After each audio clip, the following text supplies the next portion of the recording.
네, 1번 문제인데요. 자, 다음에서 설명한 오염물질로 가장 적합한 것은 부드러운 청회색의 금속, 그리고 밀도가 크고 내식성이 강하다. 소화기를 섭취되면 대략 10% 정도가 소장에서 흡수되고 나머지는 대변으로 배출된다.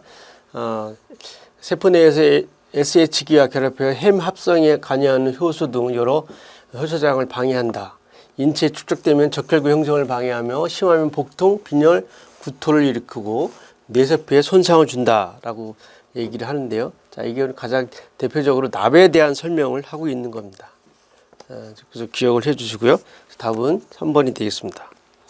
자, 2번 다음 중 국지풍에 관한 설명으로 옳지 않은 것은 어느 것인가 했을 때 3번을 보면 곡풍은 경사면 계곡, 주계곡으로 수렴하면서 풍속이 가속되기 때문에 일반적으로 낮에 산 위쪽에서 부는 산풍보다 더 강하게 분다라고 했는데 곡풍 같은 경우는 이 반대의 경우로 부는 경우가 곡풍인데요.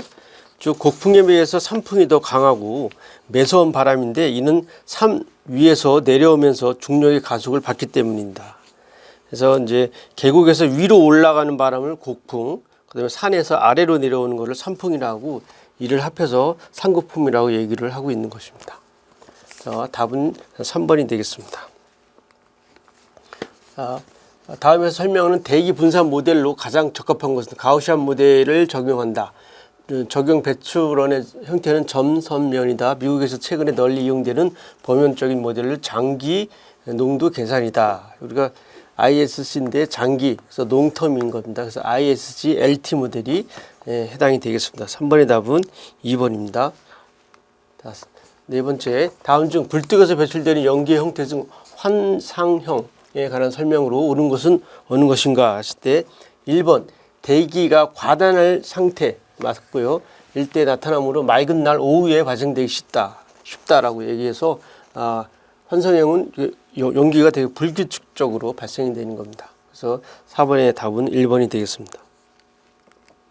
그래서 5번인데요. 5번은 0도씨 1기압에서 SO2 10ppm일 때 미리그램 퍼 미터 삼성으로 바꿔라는 얘기입니다. 단위 전환인데요. 자, 단위 전환 ppm을 미리그램 퍼 미터 삼성으로 바꾸는 겁니다. 자, 누차 얘기하지만 ppm 무차원이고요. 오른쪽에 단위랑 같게 해서 적용하면 됩니다. 그래서 SO2가 10이니까 여기 분자가 질량이니까 분자량이 들어가면 되겠죠. 그다음 밑에는 22.4라는 부피가 들어가면 돼서 이 계산하면은 28.57이 되겠습니다. 되게 비교적 되게 쉬운 문제가 출제가 됐습니다. 그래서 5번의 답은 2번이 되겠습니다. 자, 6번 폼알데하이드의 배출과 관련된 업종으로 가장 거리가 먼 것은 그래서 3번 암모니아 제조공업인 관련이 없습니다. 그래서 6번의 답은 3번이 되겠고요. 7번 시골에서 먼지 농지를 측정하기 위해서 공기를 0.15m/s의 속도로 12시간 동안 여과지에 여과시켰을 때 사용된 여과지의 빛 전달률이 깨끗한 여과지의 80%로 감소했다. 1000m당 COH는 어떻게 되느냐라는 문제를 구하라는 건데요. 우리가 이제 미터당 COH를 구하는 식이 있죠. 보면 이제 100 곱하기 노그 입사강의 강도, 그다음에 이제 투과강의 강도로 나눠주고 거리 곱하고 이거를 이제 속도 곱하기 시간 이런 식으로 해서 우리가 구할 수가 있습니다. 그래서 보면 100 곱하기 이게 입사강이 1일 때 투과강이 0.8 80%로 감소됐기 때문에요. 곱하기 우리가 구하고자 하는 거는 1000m일 때를 구하니까 1000이 되겠고 속도는 0.15 시간은 12시간 그리고 얘를 초로 바꿔야 되니까 3600을 곱해서 계산을 하게 되면 7번 같은 경우는 약 1.5가 나옵니다. 그래서 1000m당 COH는 1.5, 4번이 답이 되겠습니다.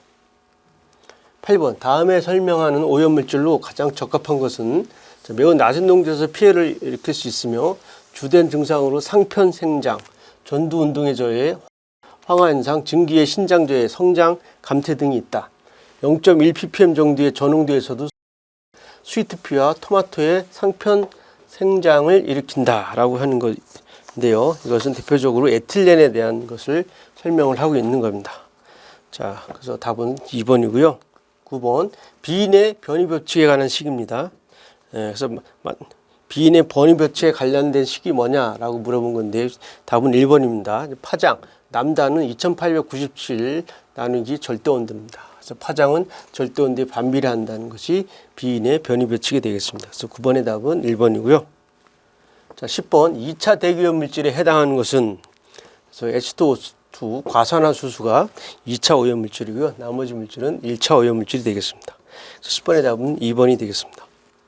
자, 11번 다음에서 설명하는 오염 물질로 가장 적합한 것은 분자량이 98.9이고 비등점이 약 8도씨인 독특한 풀냄새가 나는 무색 기체, 수분이 존재하면 가수분에 대해 염산을 생성하여 금속을 부식시킨다라고 되어 있죠. 포수간에 대한 설명입니다. 자, 포수간은 아주 질식성 유독가스고요. 그래서 11번의 답은 3번이 되겠습니다.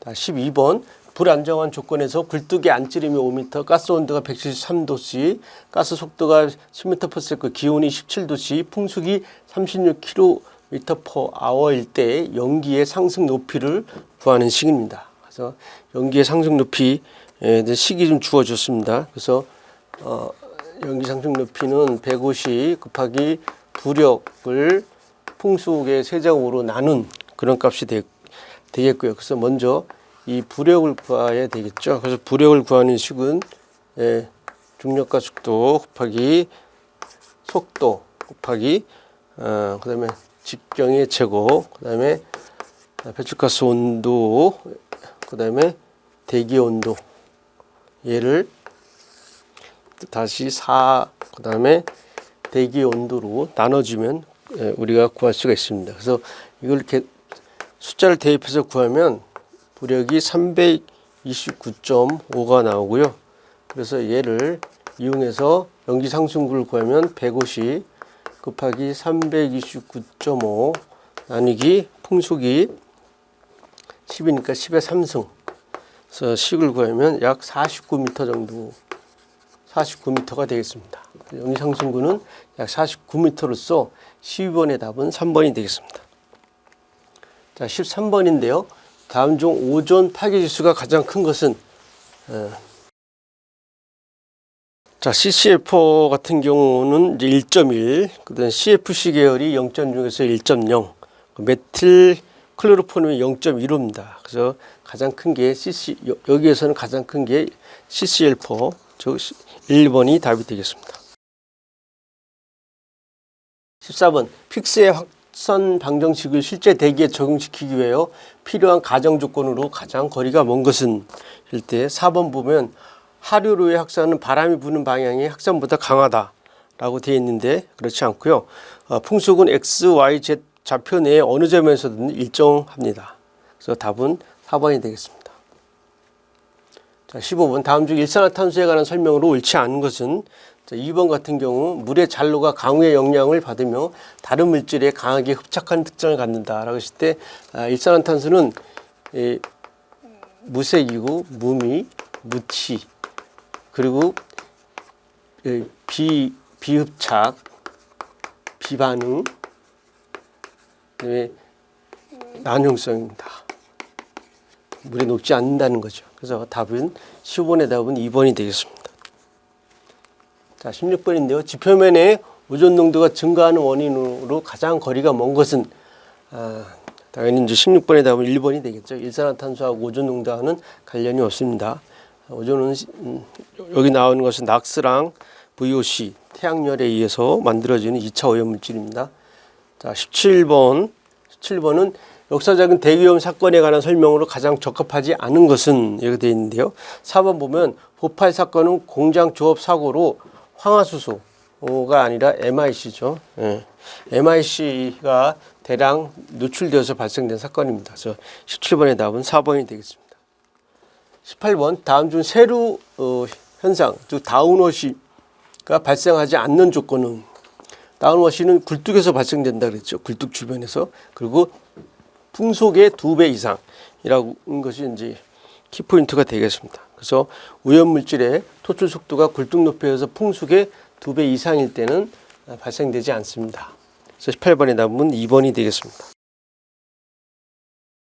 19번인데요. 고도에 따른 대기층의 명칭을 순서대로 나열하는 것. 너무 쉽게 이제 문제가 나왔다고 봅니다. 1번이죠. 지표, 대륙권, 송층권, 중간권, 열권이 되겠습니다.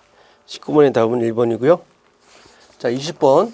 다음 오존 파괴 물질 중 평균 수명이 가장 긴 것은 답은 2번 CFC 115입니다. 뭐 이것은 어쩔 수 없이 암기 과목이니까 외우시기 바라고요. 약 400년 정도 평균 수명을 가지고 있다고 합니다.